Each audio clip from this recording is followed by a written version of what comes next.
We're smoking. I know some people prefer to use lighter fluid because it's faster and easier, but this is the only proper way to start charcoal briquettes. If you're going to use charcoal, this is the way to do it. Put it in a charcoal chimney, little piece of paper underneath, fire it up. No funny taste, no poisonous chemicals. Just paper, which is made of wood, and charcoal, which is also made of wood. And then I also use real wood for my smoking and heating purposes, which you'll see in a little bit. So let's get to smoking. What we're going to do today here on Putt Nuts, I'm Putt Nut, in case you're wondering, we are going to be firing up this bad boy. Now, where did I get the money to buy that thing? They retail for 250 bucks. Well, I was driving home a few months ago. Somebody had it sitting out in front of their house for free. He said it had always been garaged and only been used about a half dozen times. And it's in such great shape, I believe him. So we're going to fire this puppy up and we're going to smoke us some pork and chicken today. So follow along here and see how we do it. And this is what we're going to be cooking tonight. We got some pork chops, some sirloin in, bone in pork chops. They're thick cut. You can see they're about an inch and a quarter thick. And 3 days ago I took this meat, I seasoned it well, packaged it up, let it soak in the back of the fridge, and now it's ready to be cooked. Back here I have two different kinds of chicken thighs, because that's what was cheap and that's what I got. Got a 40-pound box of chicken leg quarters, cut the drumsticks off and froze them. And I have 6 thighs on the left that are hot and spicy, 6 thighs on the right that are savory. We're going to take them out on the grill and we're going to smoke them. Not on the grill, on the smoker, I'm sorry. But we're going to smoke them up and we'll show you what they look like when we get done. We'll show you how to do it, how to take care of them. We're going to do this right. What we do is we come over here to our wood pile and we pick out a few nice pieces of wood that we can use. Some big, some small, that we can pack in there, and I'll show you how we do it. Okay, I stacked the wood pieces in there. This is oak that was cut fresh about a month and a half, 2 months ago, so it's still mostly green. It'll burn slow and put out some nice smoke. And I just dump that charcoal right in the middle of there, and it'll light all the wood. And I need to add a little bit of water to that right there, and then we're ready to go. And to get it started, I'm going to open it up to really let that fire get to going. And then we'll close it down to make some smoke. And you'll see how that works in a few minutes here. Been raining off and on today, so that'll make it interesting. Okay, our charcoal is pretty much ready to go. So let's take this over and dump it in there. We'll dump it in our cooker and you'll see how it goes in. Just dump it right there in the middle.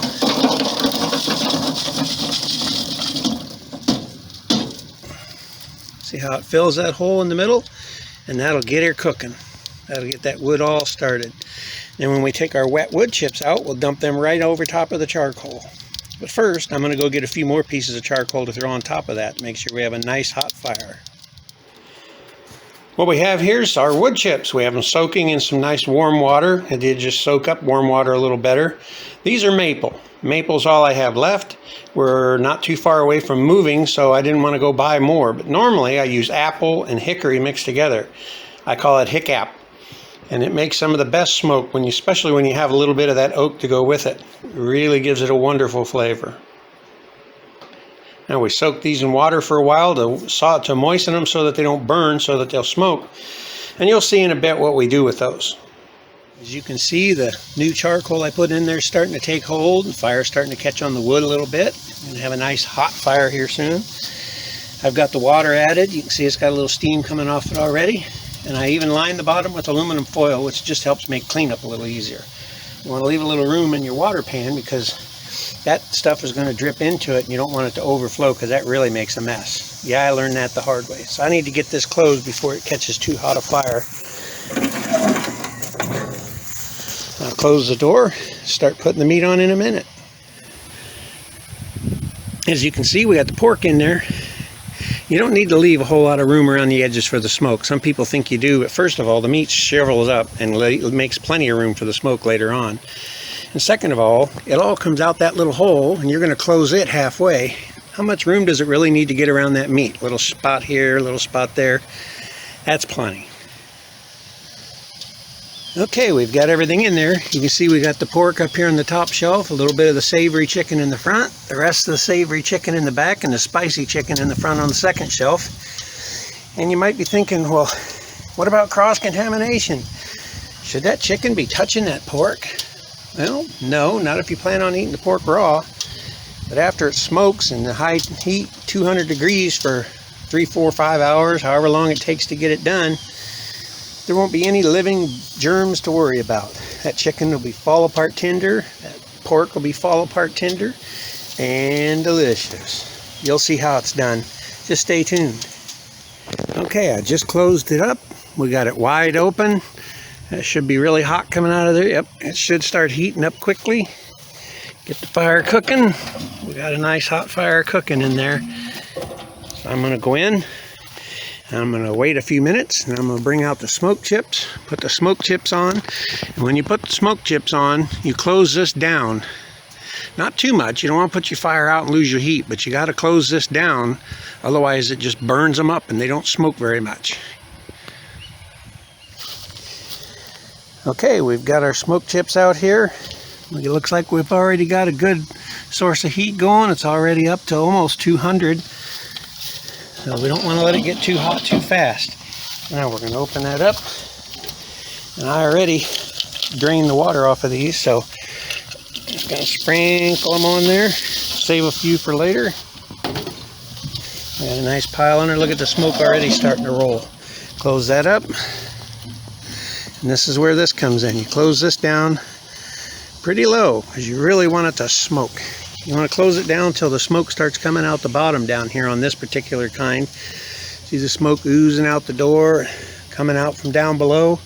That way you know the smoke is backed up all the way down, and that thing is full of smoke slowly seeping up through there. And that's really going to soak into your meat and just give it so much flavor.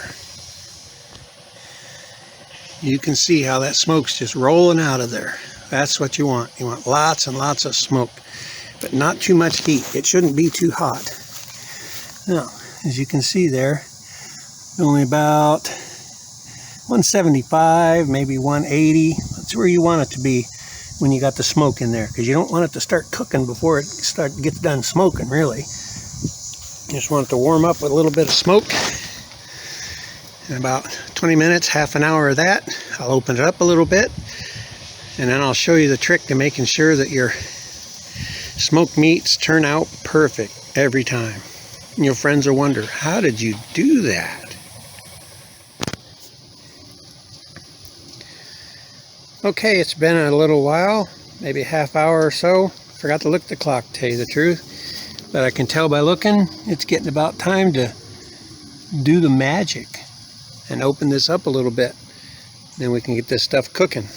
Because the smoking part's just about over. There's not a lot of smoke left coming out of there compared to what there was. That means we just have a cooking fire. So, let me go get the secret and I'll show it to you. So as you can see, everything's had a good smoke. Now it just needs a good cooking. So what we do, we take the pieces of meat and we'll put, these are quite large. I don't know if we'll get 2 of them in there. That's kind of the secret.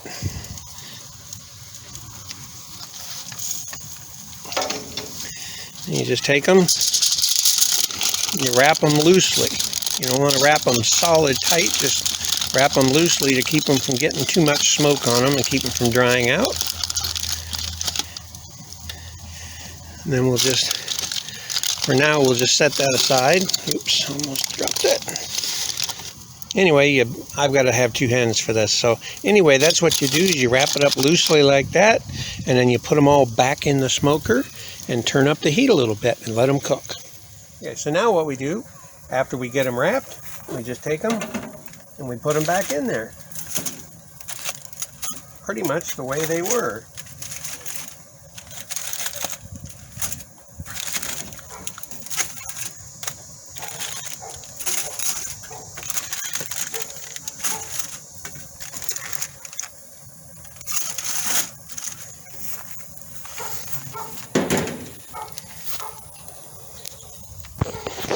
We just put them back in there like that. Don't have to be sealed tight. Just make sure you cover them up good enough that they don't get over smoked, they don't get over dried, where they can get some heat. And they'll finish cooking in there, basically baking with a little bit of smoke, just like that. A couple more hours at about 200 degrees, and these things will be fall apart tender and absolutely delicious. So that's the trick right there. You wrap them in foil after about a half hour when the smoke dies down before you start cooking them. And they'll stay juicy and tender, and they won't get over smoked, and they won't get dried out. Okay, I got everything in there. It's all ready to go. It's wrapped to protect it from getting too much smoke and getting too dried out. I put in a couple more chunks of oak to make sure I have a nice long-lasting hot fire. And you can see I still have water left. You always got to check that. And you can see how I protected myself from the mess too. So let's close it up. And the last thing you want to do, open it up. Let a little more air through so it'll get hotter. We'll have to keep an eye on that temperature. Don't want it to go over about 200. Okay, it's been about 20 minutes or so since I opened the top up all the way to let it get hot. You can see we went from 150 to a little over 170 already, so I'll keep an eye on it about every 20-30 minutes. When it gets to 200, I'll close that hole up a little bit so it'll slow it down. And that's how you do it. You just keep it low and slow. Cook it around 180 to 200 for about 3, 4, or 5 hours. Gets it nice and tender and juicy. Okay, you can see, I think you can see anyway, that it's just shooting out of there like water out of a barrel. It's really cooking. I can smell it. And we're up to about 200 now, or actually just a fuzz over 200. So I don't want it to get any hotter. I don't want it to keep getting hotter. So we close this down a little bit to slow down the heat so it doesn't overheat. We want it to cook nice and slow on a nice low temperature. So we'll come back out and check it again in about 20 minutes. Make sure I didn't close it too far. And see how it looks. Okay, we have it closed down some. Let's see what that temperature is doing. Staying steady, just a little under 200, which is about perfect. That's perfect. That's right where we want it to stay. About another hour at that temperature. If it doesn't move, and we'll pull it out and let you see what it looks like. Okay, here we are. We got them all ready to go. They look like they're done to me. So we're going to take them inside, unwrap them, see what they look like, and more importantly, see what they taste like. Okay, here we are. We got a couple pieces of pork chop there. We got a nice juicy piece of chicken that we can chomp on. We're going to see how they taste. Let's try the pork chop first.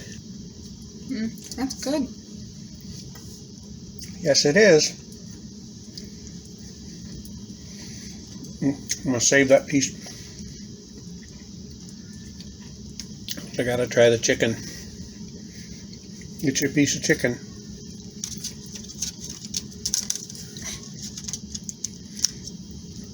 The chicken's got a good flavor. That's good. It's nice and juicy, slow and low.